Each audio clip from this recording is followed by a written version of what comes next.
Make sure this shit is. Until we are able to make this kind of witness in this city, so that the power structure downtown will have to say, we can't stop this movement, and the only way to deal with it is to give these people what we owe them and what their God-given rights and their constitutional rights demand. They think it's murderous intentions from these lyrics that I'm spitting like it's a pen. I should sit in for this pen that I'm gripping, but it's Bushwood forte. You gotta pardon my spitting, cause of the way I'm connected. This is divine intervention, refined in the wisdom of the mathematical language of God wisdom. And I'm just a small fraction of the knowledge that the law given. I ain't pushed down the pen I was scripting, I pulled the pen that I was gripping. Unleashing this explosive mind of mine that's been drifting through a condescending system designed for my kind of slipping. But I'm kinda different, my thoughts are kinda Christian, but not like the seizure Borgia European concert giving. More like the real original Israelites on a divine mission. Well, when I put it like that, maybe it's more than kinda different. Y'all mind said Asian condoms, so this kinda spitting mind doubt with kind of vision. Too big to just kinda fitting. Keep it real, you with the stimulator from the inside, feeling the song cause my condo's missing.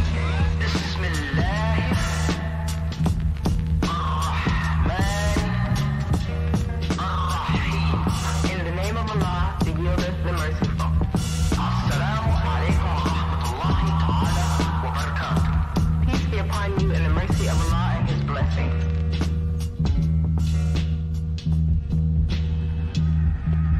They think too small, but I'm the size of vision. It's a new era in sound and children, but I won't diss them in. I won't condemn them all. Call it condom, cause when you black with a New York lifestyle, you understand, son. You used to make it was poppin', or not fitting in. I wasn't built for these rappers, raw as I get it in. You got beef, talking hot dog to Frank, not with him. That's your man's, well, my boy gon' leave your smarts on him. It won't be no pardon when you beg pardon him.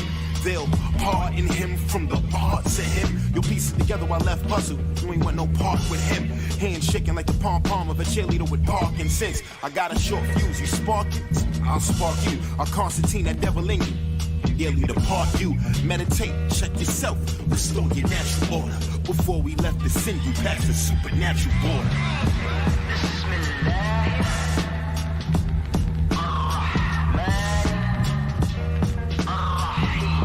In the name of Allah, the yieldeth, the merciful. Assalamu alaikum wa rahmatullahi ta'ala wa barakatuh. Peace be upon you and the mercy of Allah and His blessings.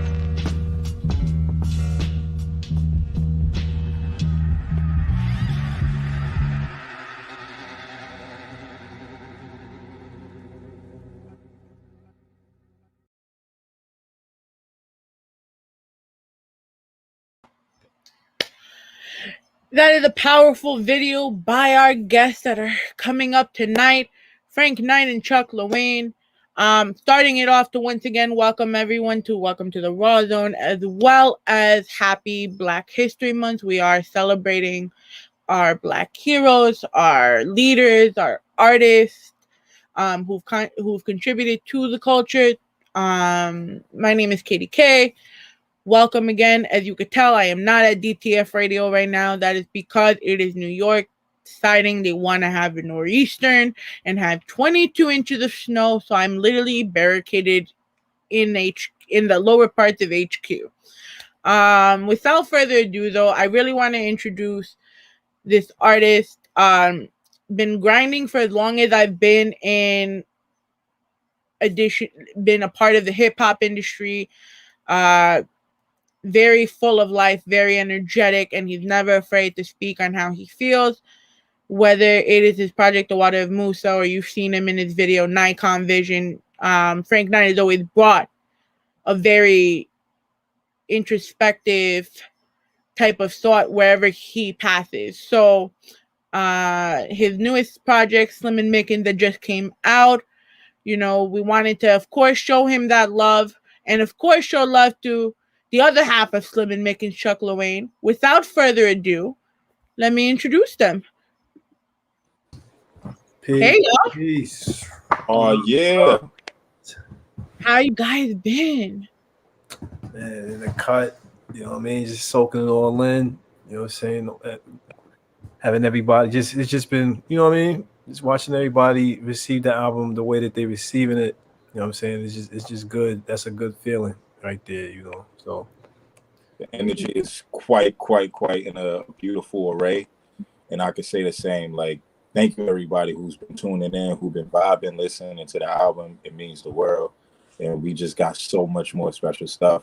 Thank you, Kay, for having us on the Rawrrzone. You know what I mean? Yes. You are like our second or third time, offender here. We got Chuck Lawayne for the first time. You know, if you got kids around, I'm really sorry. not right now. So welcome, guys. We have a couple of comments here already. So Pam Jackson wrote, "I'm for truth and justice." That's my mom's right there. Hi, Mom. That's beautiful. What's up, Mom? That's fire. Yeah. Yo, and then we got Michael Bostic in the building, flexing. Hey, what up, Mike? Salute. Peace, Mike. How are you guys doing, like, in this weather? It's like, I'm freezing right now. I don't know about y'all. Oh, I got that project heat, so I'm valid. Same here. So, it's just about getting around because, we outside guys. Yeah, it's a factorial. Looking outside and seeing all that white, your car smudged into the curb. You know what I'm saying? I was out there earlier knocking snow off the windshield. You noticed though that during the COVID though we never got a snow like this. It's wild. That's right.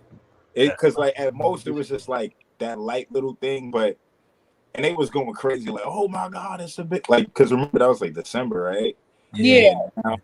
Like this that real winter snow. Like I've still seen worse, but like this is really snow. Like that last one, that wasn't snow. That was just like, right outside looked like a Pusha T verse. Like, wow. An official winter. It was a fact. How are you guys doing? Like, I know Frank was very quiet throughout the year, right? Mm-hmm. Even to call Frank, like, Frank, I want to record a cipher. Like, I was always trying to work during the COVID, and Frank was nowhere to be found. I was like, okay, Frank's, doing his thing, or hibernating. Maybe it's another hibernation type thing. Yeah. Whatever people's preference are.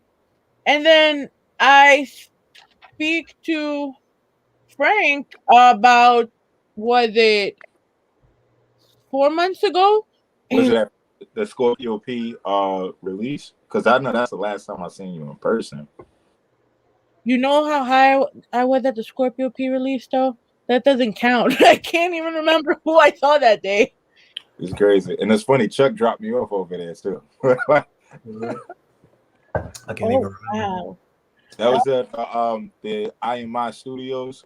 Yes. Oh, that night. Okay. Yeah. I remember that night. Okay, yeah. And then Cherry Lachelle was there. I mean, Mike was there. There's a lot of good vibes, great energy. Listening to, a homie's project. Shout out to Scorpio P. It was a dope project though, and I loved like the interaction and like it brought back the whole intimacy of listening parties. Yes. Yes. But now it's about Scorpio P. No offense, bro. I know you're tuning in, but it's about Slim and Mickens right now. And I guess the first question everyone wants to know, because you're both slim, who's Slim and who's Mickens? No, that's ill. That is ill because people ask me the same thing, and they would off top think that I would be Slim. That's exactly what I thought. Ronan kept saying the same thing. Exactly. He was like, "They gonna think you Slim." Exactly, right? But when the sciences drop, after Frank dropped the science, he'll tell you it makes more sense that he's Slim when you bounce off the you basically bounce it off the Mac. You know what I'm saying? Like Frank would tell you, it was Frank's idea to call us Slim and Mickens. You know what I'm saying? But it comes from the movie The Mac. Sean Goldie Mickens was Goldie's real name in the movie. Yeah. You know and Slim was Richard Pryor's character. You know what I'm saying? So we kind of like just took a play off both of our personalities, you know what I'm saying, and mashed it up together. And and it came out like that. You know what I mean? It gets a lot deeper too, but you know what I mean, just the short story, you know what I'm saying? That was a good abridged version. I ain't gonna hold you. Like this long montage, like nah, but they need to know sometimes, you know what I'm saying? Like because you know. How did you guys actually come into the whole collaboration portion of it? You know, how like you guys are obviously friends, you know, so what made you guys want to even start, you know, a whole collaborative project? The energy was right, you know, like we resonated with each other's spirit. You know, we ideology, morals, and most importantly, I guess in this situation is the content and the music. Like we come from that similar cloth, so it just felt right. It was like when we seen each other and we got to like, you know, thrive interaction through Jay Ronan, who's the reason we met.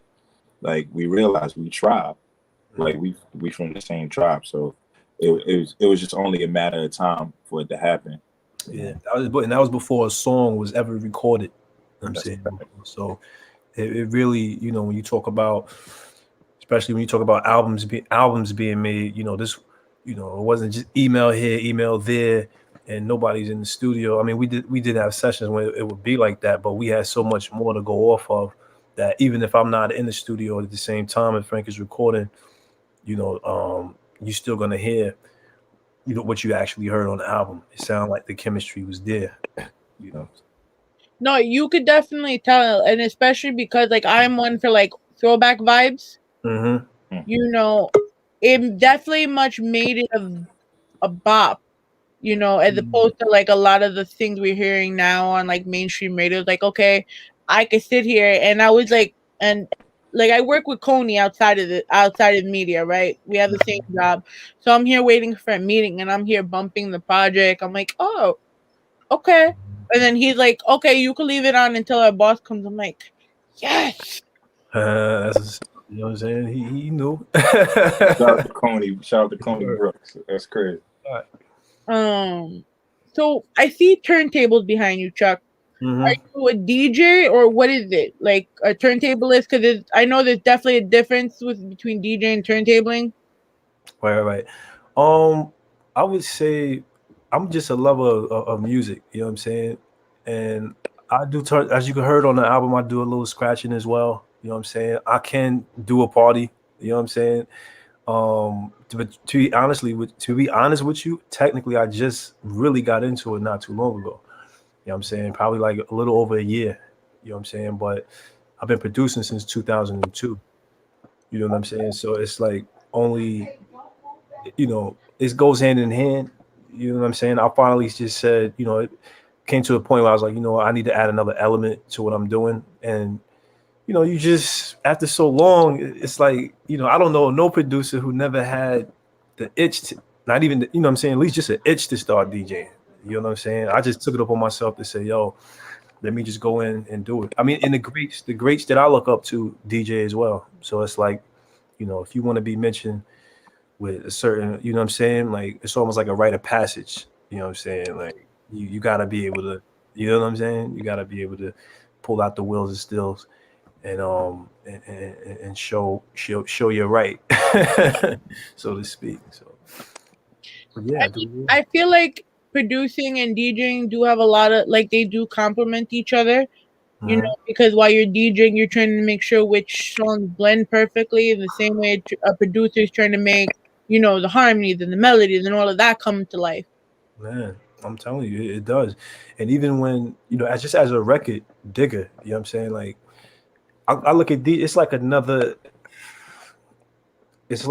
tier of science when it comes to music and time. You know what I'm saying? Like, when you DJing, like normally when I'm digging, like when you dig for records, sometimes you probably just, and you at the record store and you put the record down, you probably just listening for, you know, a certain sample and you're just trying to get it and go. But actually when you DJing, you know, you got to actually listen to the entire record. You see what I'm saying? And when you're listening to the entire record, you coming up on sounds that the average person wouldn't hear, you know, so it actually trains you, you know, to listen to certain songs. Now I'm really getting into it now. There's certain songs that you'll listen to and you'll notice that the sample wasn't in the beginning. It may be somewhere in the middle or somewhere towards the end. You know what I'm saying? There would be plenty of times before I got into DJ and I was thinking like, wow, if I never listened to the entire record, I would have never knew what a sample was. So it's like, you know, you start listening to different producers who also DJ, and those are the ones that find the sample all throughout the song. So it's like, but they're trained because that's what they came up, you know, DJing. So it's like, you know, it's definitely a tool to add. I would advise anybody, even if you don't go out and, you know, and DJ in front of people, you know what I'm saying, just to have the turntables, you know, have them in the house, and, you know what I'm saying, just to be able to get your skills up in that area. You know what I'm saying? It's definitely an addition I would advise any producer, you know what I'm saying, to go out and, you know what I'm saying, test your skills, take it to another level. You know what I'm saying? So it's safe to say that you produced the project. Oh yeah, definitely. Through and I through. mean, let's just throw the elephant in the room. You put the project, you know, in it. Obviously, with Frank, but you were the main mastermind behind the production. The production, yes, but when it came to concepts and ideas, I can't take the full entire credit. You know what I'm saying? Like that was definitely Slim and Mickens, hence the title. You know what I'm saying? Frank, you know, came with a lot of the obviously the content, and truthfully speaking, the idea. You know what I'm saying? When we first, he'll tell you, you know, I'll let him tell you the story, but it really started from a song, you know what I'm saying, that I had made, and he kind of took it from there and posed the idea, you know, and I had the beats, but after I sent it to him and I started hearing what he was saying, it was just like, wow, you know what I'm saying? Like, wow, this was just, it was almost inevitable, you know, the way that it came out. So, but no, I could definitely say as far as production, yes, you know what I'm saying, definitely through and through. This is the first full-length project I've ever produced. I've been doing beats for other artists here and there, but this is the first one that I produced from top to bottom, you know what I'm saying? So, and it was great that I was able to do that with my man right here, you know what I'm saying? So shout out to Frank Knight, sitting right across the screen. Walk us both, if you guys could both of us like both walk me through the process of it, because from what I understand, it was like a long time coming. Yeah. So my fault. Okay.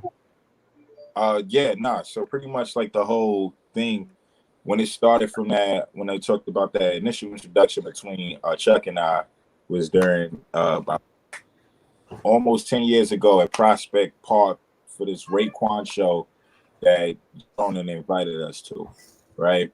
And that's when we met each other, we got cool, and then we just seen each other here and there, but like it was more so just that rapport that was being established. Then around 2014, Ronan was doing this big legendary cypher with a lot of like top tier, iconic, legendary MCs at this classic record store in Harlem that's called Black Star. I don't know if it's still around, but if it's not, yo, it like, yeah, I think they should. Paradise to a great space, you know, for creatives, for like, as he mentioned, crate diggers. Don't know. That's where all the Smack DVDs with Murder Mook and all of that, all of those freestyles that we watched back in the day, they was in front of there. Exactly. So it was a cipher that was happening, and this is like when my MCing skills was like really starting to hit his prime and stuff like this. Like I unlocked you know, my Super Saiyan like with the pen and stuff like that. And then Chuck was like, he was like, oh, I could see it, like I could see it, and yo, appreciate it. So then back and forth, we would bust moves to either I'm going up there to Harlem, he's coming to Brooklyn, or we just sending records, like just whatever. And that was forming the original first project that we started, and that we will finish one day because we don't leave things unfinished, right? And it's a cool concept on that one in itself. But so we were doing that for like throughout the year. So by then, you know, but we had our other stuff that we was going on. So this was something that we was working on in between our other things. So like, because around that time I was working on the Free Lunch album. Shout out to my producer, the Guns, also the Fraternity Home. And you know, Chuck was out here just making beats for all the like iconic legends. Like he's producing for like Lloyd Banks, Vado, Dave East, all of these cats. And then I want to say, I really what spawned the Slim and Mickens thing was that again, Jay Ronan is the centerpiece, like the center core. So when him and his lovely wife, Oni, were getting married, and in September 2019, me and Chuck was there, bunch of all the like the dope homies, you know what I mean? Shout out to Beat Butcher, shout out to Ron, Yasin was there, Cherry E Hustle, like Rob Lowe, like so many dope cats there, and Shabaam Sahdeeq, but ridiculous. Ben was there? I don't know Ben was there. Yeah, Ben was there. Ben pulled up. Like he was there. So yeah, so I remember we was at the gallery, and it was in LES, and when we was outside eating the foods, it was some drunk Russian lady that bought. She was like, I heard some weird thing, like she was like licking armpits and stuff. It was wild, like that was going on. Wild, man. Hey, and but what happened is me and Chuck, we veered off on the side, and we were just chopping it up, catching up, and talking. And this is right after the last project I did was Ghetto Songs of the Night, which was the album that followed after the mixtape The Water of Musa. Now, Chuck and I were talking and whatnot. And I was like, "Yo, man, like I'm back in this bag. I'm inspired. Like I want to do something new. Like I was like, what's good with that album that we got? Let's work." And then Chuck was like, you know, like I want to do some stuff. He's like, but let's hold off on that joint. Let's start fresh. I want to start something new. So then he sent me the beat, which became Rent Party, the song that's on the album. And it was just so soulful. And for those who were like true, purists and hip hop heads, they recognize the sample. They know like what prominent group used it. And then I remember like I just wrote in. I was like, "Oh man, this is the bag. This is the pocket right here." And I was like, "We got to stay in this soulful realm. We just need to do it." And it brought me back to the Water of Musa studio session, which was around February 2018. Now during then, I had these big studio sessions that would happen at the All Element Studio, and so many cats just came through. A lot of the collaborations that you've seen on the project was done there. All of the collaborations that was done there, and there's other collaborations that we did that's not even on that project that we still got in stash. And I just told Chuck, I was like, "Yo, pull up, bro. Like, come through with the beats." I got my homie like Mike Larry over here too. He got beats and stuff, and like it was like all the homies like Good Time Slims pulling up, like Commander Flame, Gnosis, Zaya. Like it was all of these just dope creative individuals. My boy Bonafide Beats was there, and Chuck was there. You know what I mean? He was vibing. He came through with his homie. What was that, Jimmy? Yeah, Jimmy Dice. Shout out Jimmy Dice. He should be logged in on here somewhere. That's lit. So then both of them pulled up to the All Element studio, right? And all I remember was a point, and Chuck was like, "Yo, you think I can record something?" Was this who you guys were looking for? Say that again? Was this the person you were mentioning? Because she just popped up. Nah, Jimmy Dice is Jimmy, dude. Yeah, that's my man. Nah. But shout out to Sincere Curry's. But yeah, so what you call it, Chuck? So I'm like, "Yo, yeah, you can record, bro. Like, I just thought you stayed behind the boards, but like, it is what it is. Like, you know, it's a free space. Create, and get on the mic." And I remember my homegirl Shay was there.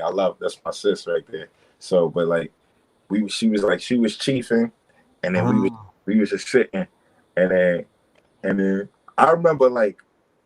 It was like he snapped her out of her high. It was that ill.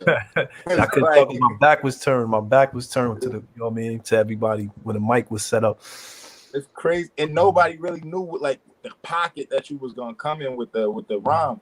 And then it was like I have, I have my 40 in hand and everything. Yo, you had the stance too. He had the stance. He was like, and then it was just rocking, swaying it, and then, and you know, there's certain people like who start off like when they rhyme, and you be like, all right, I see the potential. Like there's more to you.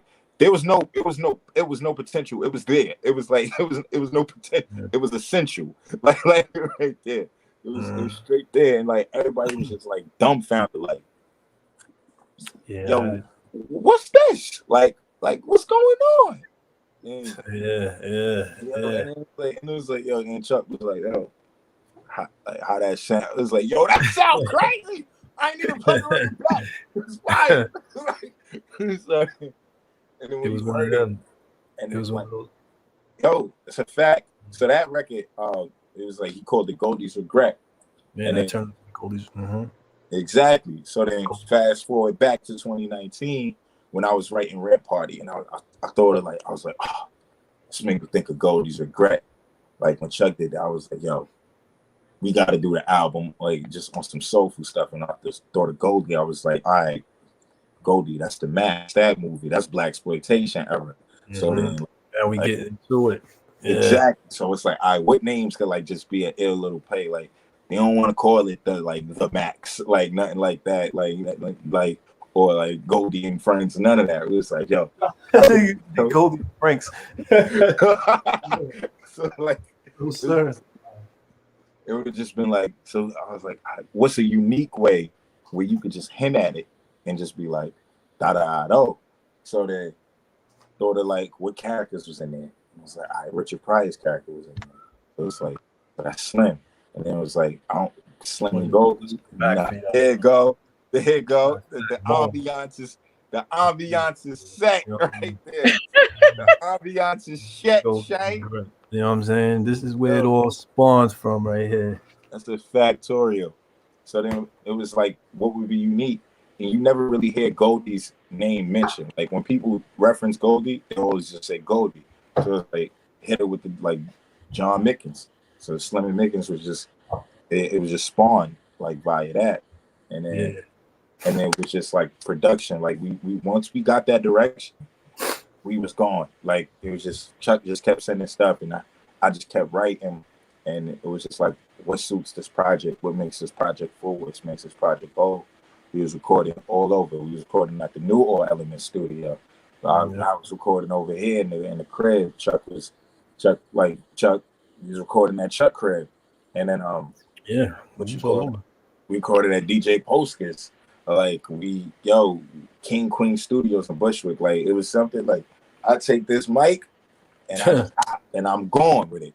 Like Chuck pulled up with the V and was like, yo, throw the mic in there.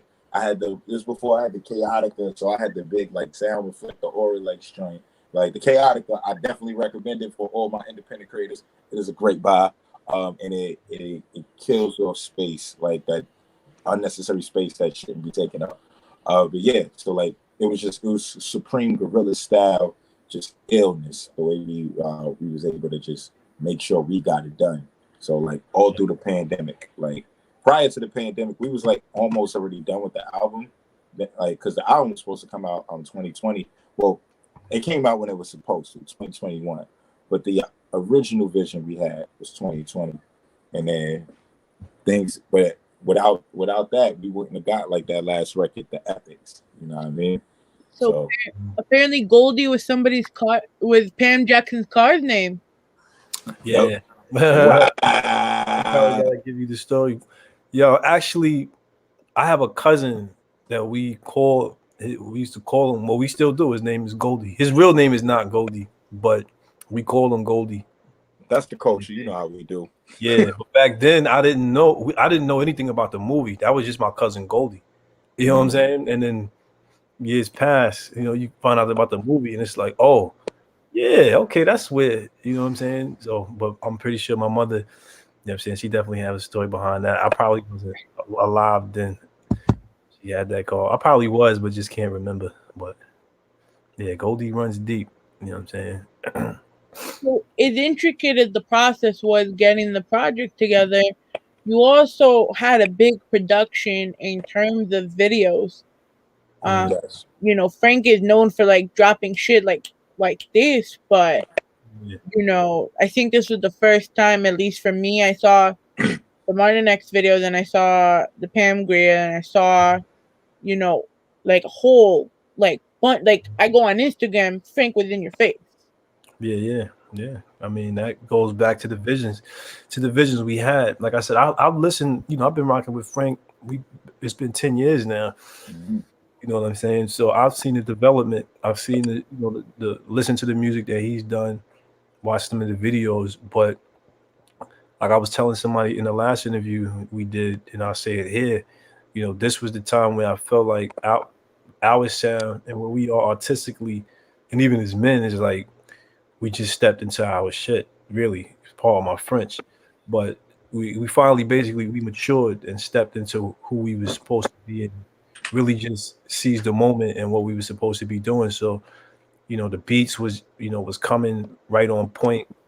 You know, the lyrics, his content, like he would send it right back, and it was like, man, nothing else needed to be done. He would go back and maybe change a few things, but speaking of the videos, you know, that's just me and him sitting back and just discussing certain themes, certain visions, and what needs to be put out into imagery. You know what I'm saying? That was really, you know, when you look at our videos and compare them to what you listen to, you know what I'm saying? Like, it's visual and lyricism in sound, and also we want to actually take that out and put it to, you know, on screen as well. You know what I'm saying? So, you know, I really felt like the stuff that we were doing, obviously it was nothing like I've ever done before, but people don't know I actually have a theater background. You know what I'm saying? When I went to school and whatnot, but and it showed. I really had to dig into that crate when it came to this album right here. You know, like I said, I can't take full credit. I could take production credit, obviously. You know what I'm saying, as far as sound wise, but when you're talking about videos, that's me and Frank putting our minds together. You know what I'm saying? And that's why you get Knowledge of the Drip, Plush Illy, and Martin X the way that you got them, because it was like it really didn't take much time. Like I said, we both stepped into a spot where it's like, you know, I felt like both of our crafts, you know, are basically stepped into their maturity, grew into mature. So it's like you got them back to back like that, because that's how we was doing them. We was sitting back. It's kind of like, you know, when you watching the sport, you watching one of the best players on the court. You know, like a Durant or somebody, he'll go through a certain sequence on the court where he may make 5 or 6 straight buckets. You know what I'm saying? He can't miss. You know what I'm saying? Like, that's what I kind of liken it to. You know what I'm saying? I mean, that's the kind of vibe I get from this, because there was never a song on this project, in all honesty, that I would want to skip. I literally wanted to keep playing through the entire project. Right. It was just like a vibe, a story. And then, you know, you did the same thing with your visuals. And with that, I want to ask, what made you choose, I guess, was it the same videographer for each video, or whether you have one specific person, you know, just for each video? Oh no, we use the same person for Yasin Muhammad. Shout out to YMF Photo. Yasin Muhammad did he did Knowledge of the Drip, and he also did Plush Illy Down. And Hendrix Music, he did Martin X. But with that being said, you know, these are people that, you know, Frank has worked with before. These are like we try and keep some of the same people, you know, that we work with, whether it's engineers, whether it's videographers, photographers, you know, that people that's familiar with what we doing, and they, you know what I'm saying? Because when you build that familiarity, it's like building a machine. Excuse me. You know what I'm saying? Like, you don't really have to say much. There's not much communication involved. And when it is involved, they pretty much know what to do with the ideas. You know what I'm saying? So I'll let Frank elaborate more on that. I know Frank has a lot more to tell him about Yasin, you know what I'm saying, on Hendrix and whatnot. But that's something that's a theme. One of our formulas, we like the same people. to me, Yassine is like legendary status to me as a person that does videos and a person that does photography. I look at Yassine shit, and I'm in this business I'm in photography for 10 years. I see Yassine shit. I'm like, yo, I'm doing this 10 years. I'm not on that level yet. Yeah. Nah, it's and it's all growth and just continue to have that will. Like we get there when we supposed to get there. Like it's our process, right? Like so we were able to work with two phenomenal, videographers, cinematographers, better yet. Like Chuck mentioned, Yassine Muhammad, also and then R. Hendricks of Immortal Studios. Shout out to him and the homie Vic. So these are people that I've worked with prior.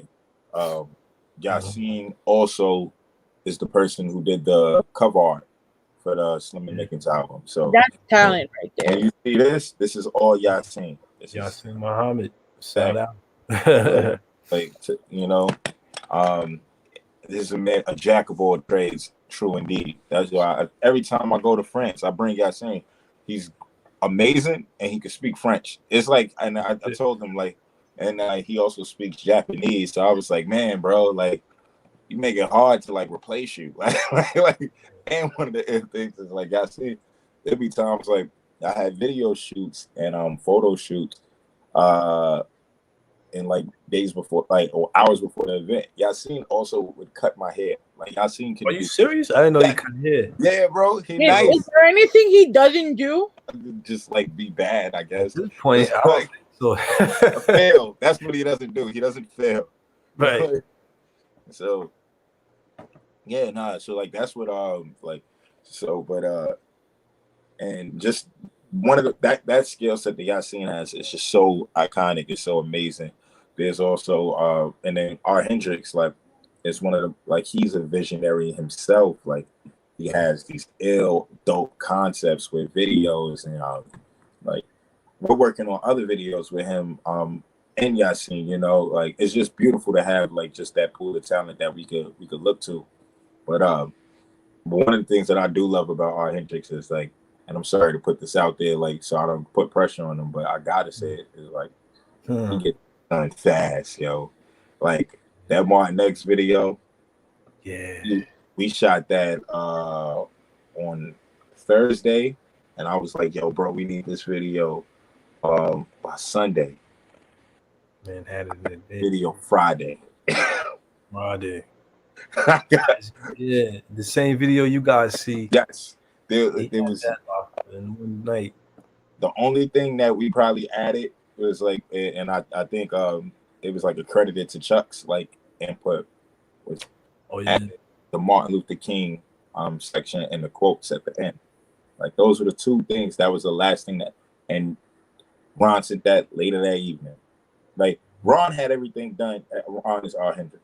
He had everything done so quickly. Like the only reason I would have got anything later is if my response time was slow. Like, and I doubt that ever happens. Like it happens because we all get busy and stuff for that. We try our best, right. Like he had texted me today. Like there was a shoot that another side shoot that I was gonna do off the water of Musa. Like it was gonna shoot like a fun video off that. We was gonna shoot it. We was trying to figure out what day to shoot, and he was like, "Yo, you want to shoot tomorrow?" I was like, "Damn, I want to do it, but like I gotta get stuff for the album release." Event that's happening this Saturday. So he's on it too, and it's having people with this great work ethic, like, and just going back to like shout out to those amazing cinematographers, but also I want to just shout out Chuck for having a lot of great visionary ideas and concepts. Like when you see Knowledge of the Drip, that video, Chuck's idea. Like, yeah, we had to do that, man. We had to do it like that because it's like. Especially, like I told Frick, I had an idea to do something like a barbecue. You know what I'm saying? You look at the videos. I just go back to the videos that I grew up, watching. Like, you seen the Chronic video with Dr. Dre and them. You saw not the Chronic. I'm sorry. The Nothing But a G thing. Yeah, it's on the Chronic. You were still right. It's on the Chronic. Right. I just wanted to be right and exact. But you saw that video. Even Pac videos like I Get Around. You seen Summertime with Will Smith and DJ Jazzy Jeff. You know, and my father used to throw picnics back in the day. You know what I'm saying, of his own for his birthday. So, you know, with the bring the volleyball net out, you bring the music out, you know, you barbecue. So it's just like, you know, I just remember those times. You know, those times are really near and dear to my heart. So I once I started doing music and, you know, finally getting up with Frank, I told him, I said, I had an idea to really just do a barbecue. You know what I'm saying, with all of the artists that we knew. And I had a plan to do it this past summer. You know what I'm saying? But this is all pre-COVID, right? And I said, yo, we're gonna do it probably like on Long Island. Let's go to Long Island and do it. But after COVID hit, you know, public parks being shut down, it was really, you know, no way to really pull that off.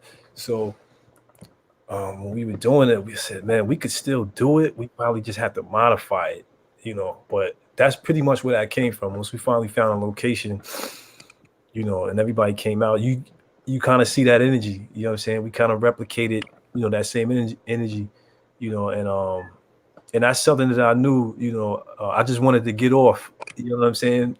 You know, because, you know, those times last forever. Even when you look at those videos from 25, 30 years ago, it's like, even though that, you know, those barbecues was 25 and 30 years ago, it's like, but those are still life. Like, even when you're with the family now, like, and you go and you just here cooking some burgers and whatever, and you just chilling, like, it still got the vibe with the music and everything. Yeah, that's what I'm saying. Like, certain you smell barbecue, it's like certain songs come to mind, like all types of things. You know what I'm saying? Like, I just wanted to kind of pretty much recreate that for people that's listening to music now. You know what I'm saying? Like, just how we heard it back then. You know what I'm saying? Let's bring something for the people that's coming up now. So, you know, when they'll see it, you know, they can go back, oh yeah, Knowledge of the Dread, you know what I mean? Frank and Chuck, or the people who was there. Oh yeah, I was there that day. You know, you had to be there, like, you know what I'm saying? So, you know, I think it came out okay though. Before I ask a question about Martin X, especially because, you know, we are in Black History Month and you did drop it, I believe, on Martin Luther King Day. Yeah, buddy. But we have a few questions from the audience here. Okay. Just right when it said, question, can I get a feature? Yeah, that's my cousin. You know, you always got a feature. Like, I got you. Shout out to my cousin, Just Right. Are you guys like actually cousins? Yeah, that's my real cousin. Oh wow, small world. My cousin, yeah, that's crazy. Both Pam Jackson and Felicia Williams wrote, where can they get your music?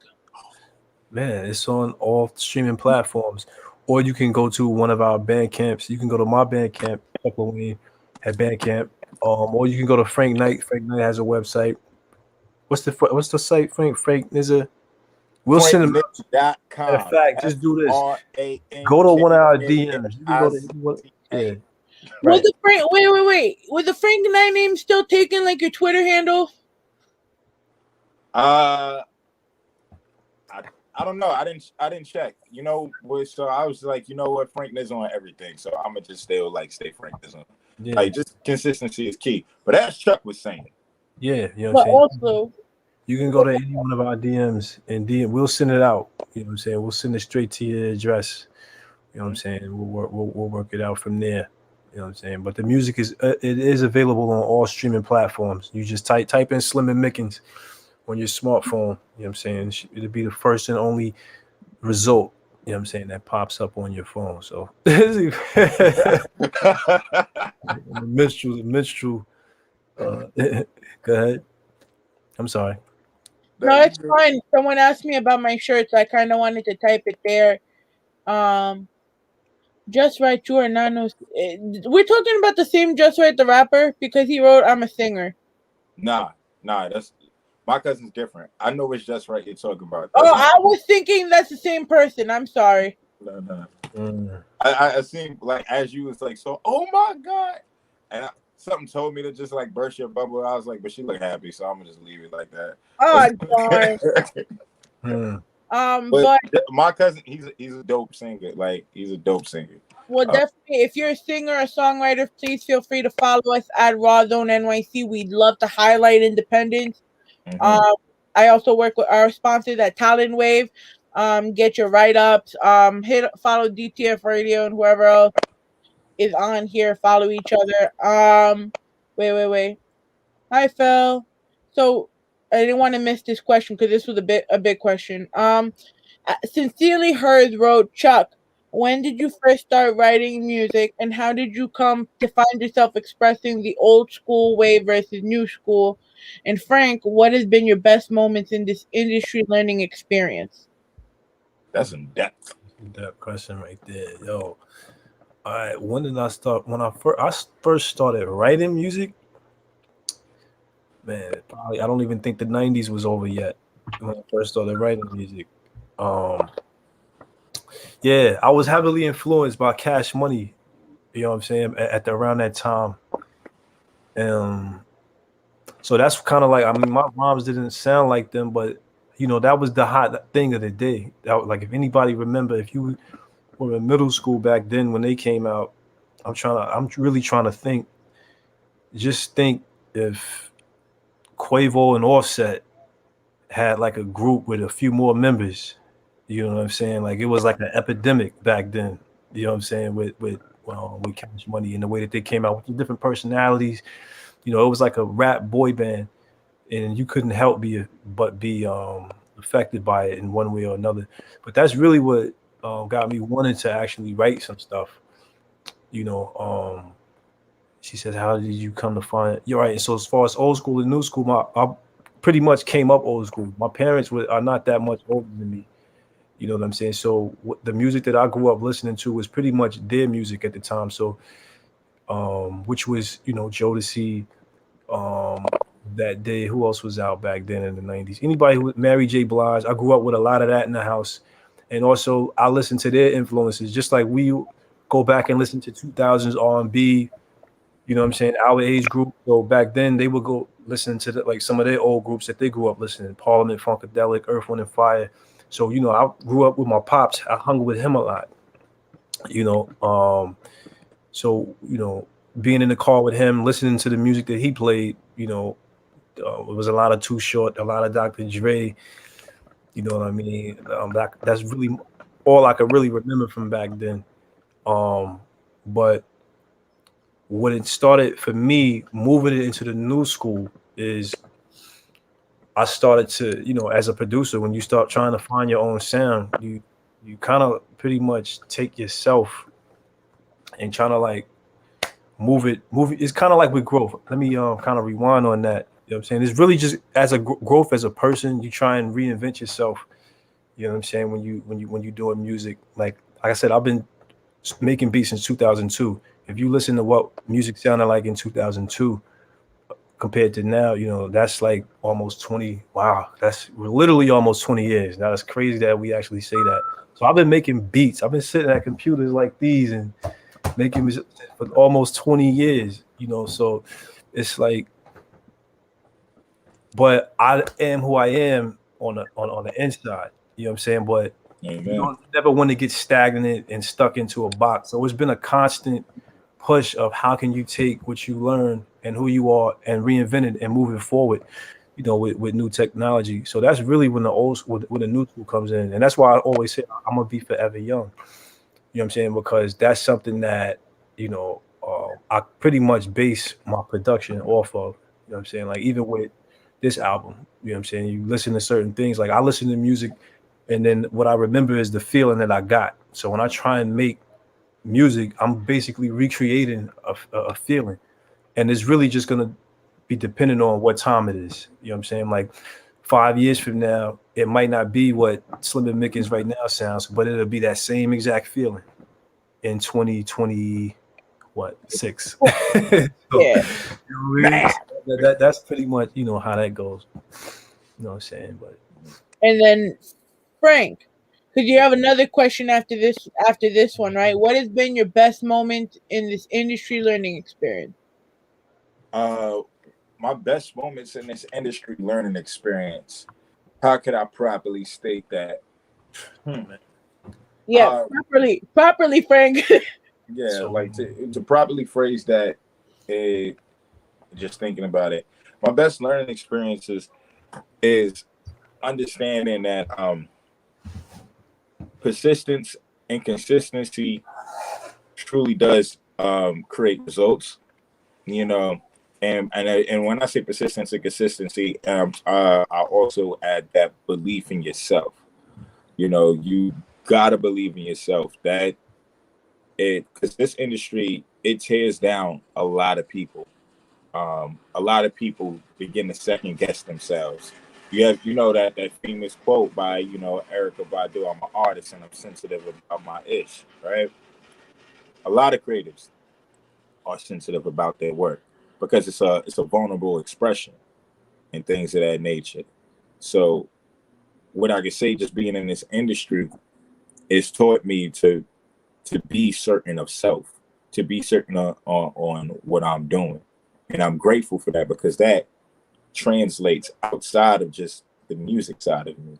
That translates into my life. It helped fuel my confidence more. It helped humble me in a better way because I found an outlet to where I can express what some may deem the arrogance or cocky nature, but it's really just me being able to be raw, unfiltered, confident. Like, so that's that belief and certainty of self in the mission. That's like one of the best learning experiences that I've got. Now, when we're talking about moments, there's just like iconic, like fun moments that I've had, and that wouldn't necessarily be like life altering, but life.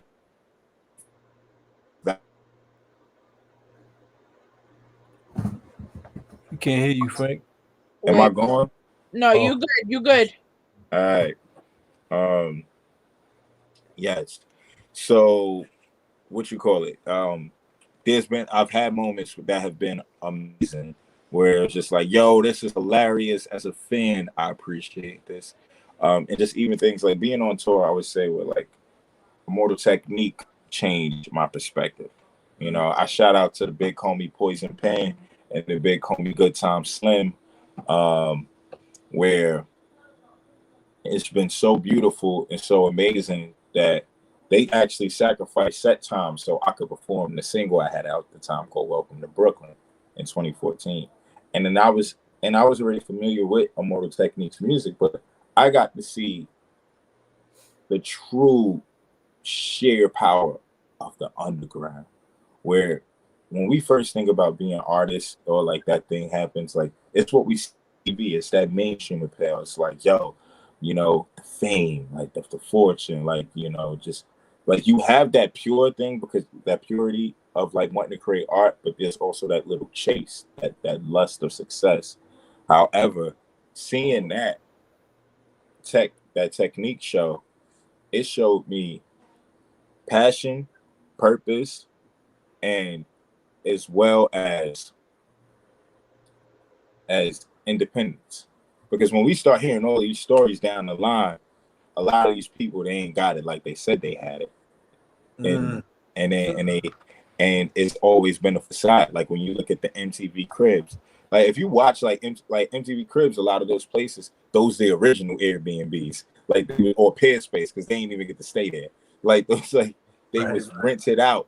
They was rented out. A lot of them was rented out. Some of them, like it was their crib, but a lot of them. Like, Redman's was like real authentic, like, and he one of the people that exposed it. Because, and if you watch some of the episodes, like you'll see them, they walking around the crib like, oh yeah, like nice, like they not even familiar with the crib. Like I sure wish I had me one of those, but let me front. Like they looking like that, yeah. But just for seeing that and noticing that, like, yo, I just want to be able to make impactful music that's important for my people, that's important for my spirit, and where I can have a cool normal life. Like I'm good when people who be like, yo, that's Knizza, what up?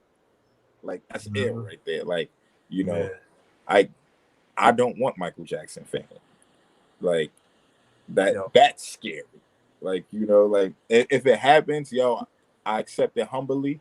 Like, It's just I don't blame you. And that's the funny thing. I had the same conversation today. I don't want to pop and be on a mainstream type of level as a correspondent. I don't even want to be a famous photographer. I want to be in a place where I'm comfortable enough to be, live, obviously, because, we have to make money, we have to survive, but that I get the respect that I'm due. And that's it. As long as my check clear and my respect's there, we good. You know what I mean? And that's what it comes. I like going to the grocery store and shopping and nobody bothering me. Like, Exactly. What I mean? So like that's really what it comes down to. Like, because I think about that interview that Michael had with Oprah, and when she asked him, like, "Yo, what's the one thing that you would want to do?" And he was like, "I just want to go to the grocery store and shop like a normal person." That's crazy to me. And then it was like his homie who owned a mall. He he shut down the mall, hired actors so Michael could pretend he was grocery shopping. That's scary, bro. Wow. That's the world. It is, man. That's the world we live in. Scary, bro. Yeah. Right? And it's just like, and then like he's just sitting there like, and he enjoyed himself, like knowing it was a facade, but it was like, yo, this is just, it is what it is. But I just say like, those have been like the learning experience in the moments, but just seeing the authenticity of Tex fans, and then also finding out like, yo, these mofos make mad money like touring. It's all about just how you invest in, and this is the era of entrepreneurship. So like, independent is the perfect way for me. Like, and but that doesn't mean we shy away from a mainstream deal of success. It's just like if everything's right, because you do the independent to be able to make sure you got your leverage, no matter what. You're doing your way and not nobody else's. Exactly. But when a label comes to you, it comes to you in a partnership position and not as a slave master. Yeah. Because that's where so many people get caught up. Because it's at the end of the day, I don't want to ever feel like I need somebody. I don't need you. What was that quote that you said? Who came from Chuck? Where it was like, as long as you're alive, you got action. Yeah, as long as you're alive, you got action, man. So that's it right there. We alive. We got action. I don't need you. I would like to work with you. That's what, or like, how does this benefit us? How does this help our brands? Yeah. That's what it comes down to. Yeah, it's like I might want you, but I don't need you. Exactly. And that's really what it's just like, and that's anything in life, whether it deals with like relationships and whatnot, like making sure you understand, like, and that just deal with that self-love and self-appreciation, where it's like, whether you got a partner, you just be like, yo, like, you don't ever want to seem like you're a fiend for anyone or anything, because as soon as, like, that's why I shout out to my man's Puzzle. Like, we live by this mantra where we talk about, like, don't chase your dreams. Don't chase your, because when you're chasing something, that means it's running away and it's getting away from you. Live your dreams. Like what we're doing, we're living our dreams. Like if we're manifesting them into reality, like it's no need to chase them, because we embody them. We are them. Like they're a part of us. So like I will not chase what's not a part of me. Like you know what I mean? And so like. So yeah, that's what it comes down to. I know I just went on to an extra tangent. I hope I answered. No, you definitely did, and that's what I love about this show. It doesn't matter if you're in a tangent or not. It's like it's getting raw, and it's getting it's not just being raw, like being an asshole. It's dropping the jewels that you need, so people can understand. Because a lot of people don't understand the independence. People think we're wasting our time. In all honesty, exactly. Phil, shout out to Scorpio P. I have two questions for Chuck, and then we're gonna go into our Slim and Mickens video break. Okay. Question for Chuck: I appreciate the jazz influence I hear in your beats. I'm curious to know, as a jazz musician myself, whose music in particular inspired you from that world of sound? Man, so where do I start? You want to just pull out records and just show? I would, but I don't even have the record behind you. Yeah, I don't even have all my records here. I got probably like a handful, probably like a stack, maybe this high. You probably can't even see my hands, but rest of my records are in storage. But nah, jazz, I'm glad he asked that question because jazz has really been an integral part in what I do as far as style wise. It's a lot of jazz artists that pretty much influenced my sound, and I came in contact with their music, throughout the years. Like jazz was something I didn't grow up listening to jazz in the house. We made a play. My mom used to play Kenny G, you know what I'm saying? But when I really started learning jazz was when I went to school and when I went away to college, and I had the opportunity to just really soak that up. I was just around a bunch of OGs where I worked at that particular time. They listened to jazz. I worked in the media department, media productions at Chicago State University. And a lot of the heads of that department, they were OGs. I'm talking like, 50 years old, 60 years old, and that's what they listened to. You know what I'm saying? So when we would be in the production room, I'm hearing Birth of the Kool for the first time. I've heard who Miles Davis was. I never listened to a full album up until that time. So I was able to get on Miles Davis. I was able to go back and study, Dizzy Gillespie. If anybody knows who that is, that's the guy when he blows the horn, you see his cheeks make like you know what I'm saying? Like my daughter used to really get the kick out of that when I used to show her videos of Dizzy Gillespie on the trumpet. But there's one artist in particular by the name of Thelonious Monk. And one thing about Thelonious Monk, if you listen to his music, he was really unorthodox for what he did.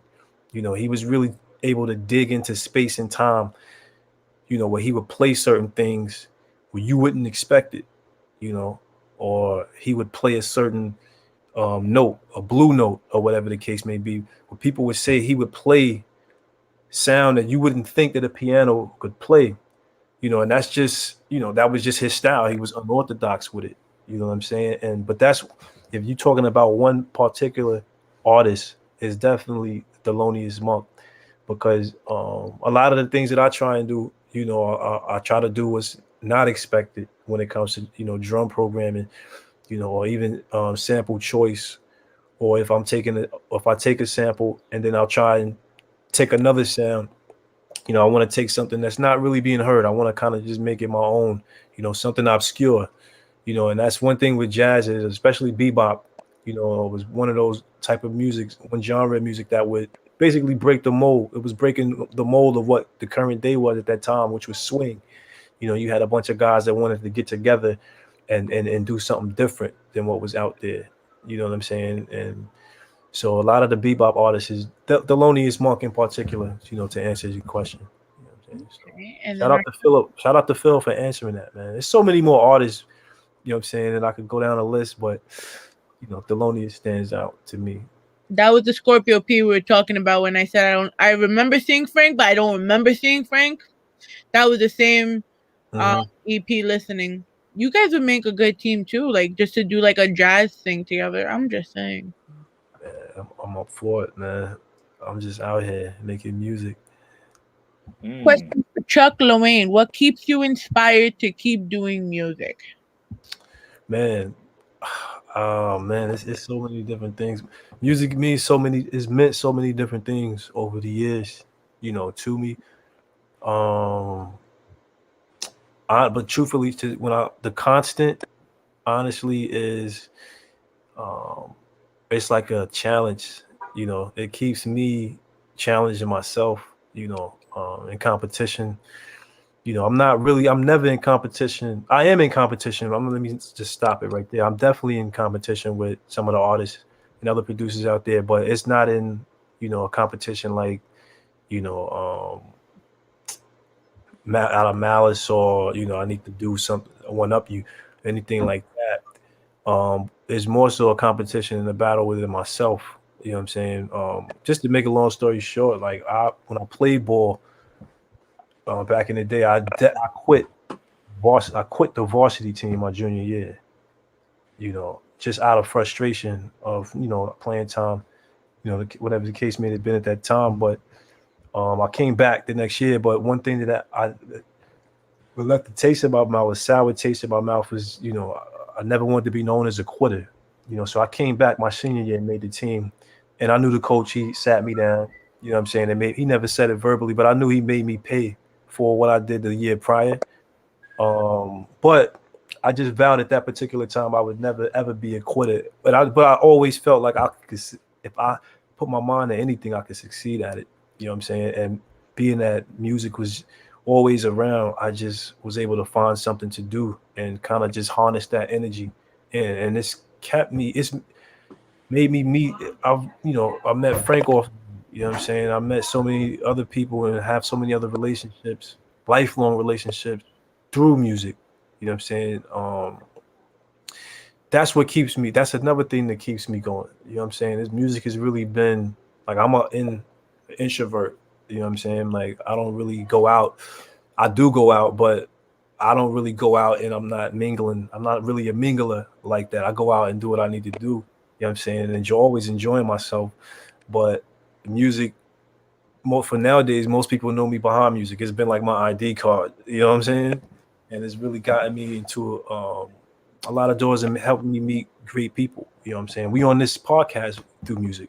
You know what I'm saying? So, that's what keeps me going. It keeps me a people person. It keeps me out there. It keeps me, battling within my, keeps the competition with myself going. You know what I'm saying? Always trying to one up myself, to be honest with you. And also be on a plateau with other producers out there. You know what I'm saying? And we kind of get to meet and know each other and, bounce ideas off. It's just like a learning experience. It's helped me navigate throughout the world the way that I've been able to over the last, 20 years, you could say. So that's what keeps me doing it. 20 years? You look like you're what, like 25, 26? Is that slimming? You slimming? Keep going. No, I just hit 34 this year. Well, God bless you, sweetie. You don't look it. But then again, Frank still looks like a 22-year-old to me, so. Yeah, sweet. Man, especially if you cut the beard. Man. What they call that? Oh, they call it.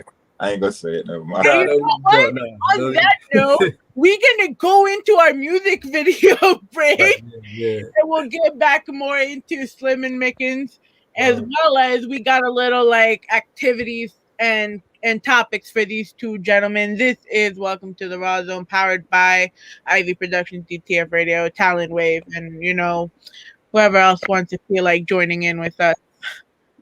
1 second.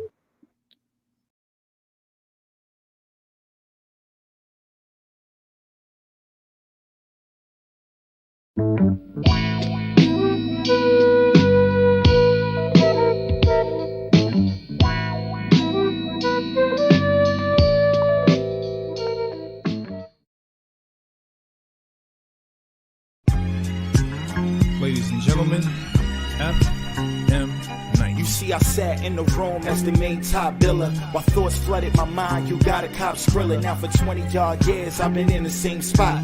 Sunlight consumed by the pain of raindrops. Mad rhymer sitting in the rented Pathfinder. Over here trying to make this fame Pathfinders. Circling my neighborhood, we far from the greater good. Where most want to take the hood just to rape the hood. Searching for a signal like lordships for a lighthouse. All I find is lies like with lies in the White House. Backstabbers riding in the backseat with knives out. Guess it's what tend to happen when you're taking a live route. So much to cry about, too late to cry now. Why should I frown if the pain never died down? My cousin on lockdown, his letters on the hold. Losing his youth is getting severed in a hole. I just wanna forever glow. If you ain't loyal, then my hustle you'll never know.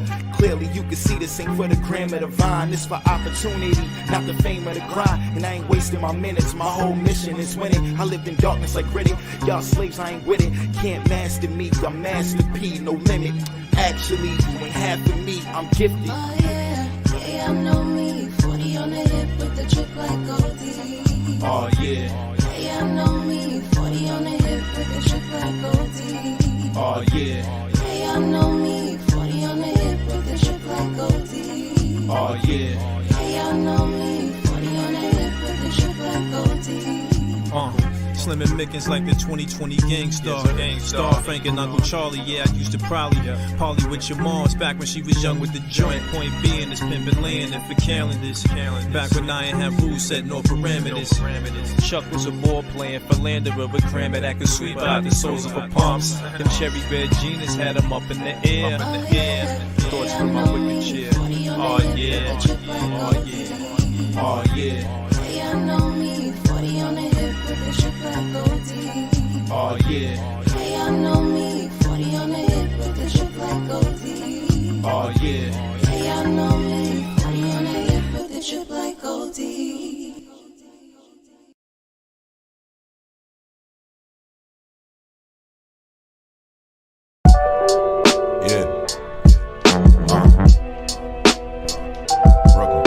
It's magical, baby.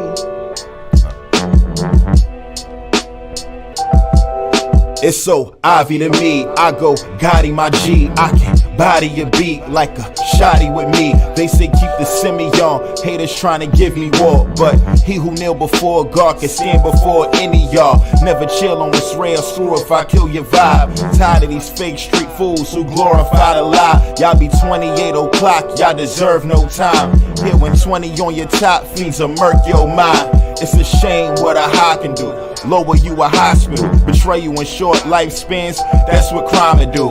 Rap game need me, nigga, I don't need rap. Always had a top tier hustle, I don't mean packs. But I won't let y'all mislead the youth like that. Spit wisdom to give a feeling like I use your tooth to write that. Homie Space said, Frank, tell me what inspires you. I got nieces and nephews in the ghetto, I'm trying to move. Plus give the genius youth from the hood, they were kinda school to learn all the facts and not the kinda truth. Shout out to the ladies, shout out to the G's. Whether they in New York or they overseas, but only those who push illy down the thorough beat. Push illy down. Shout out to the ladies, shout out to the G's.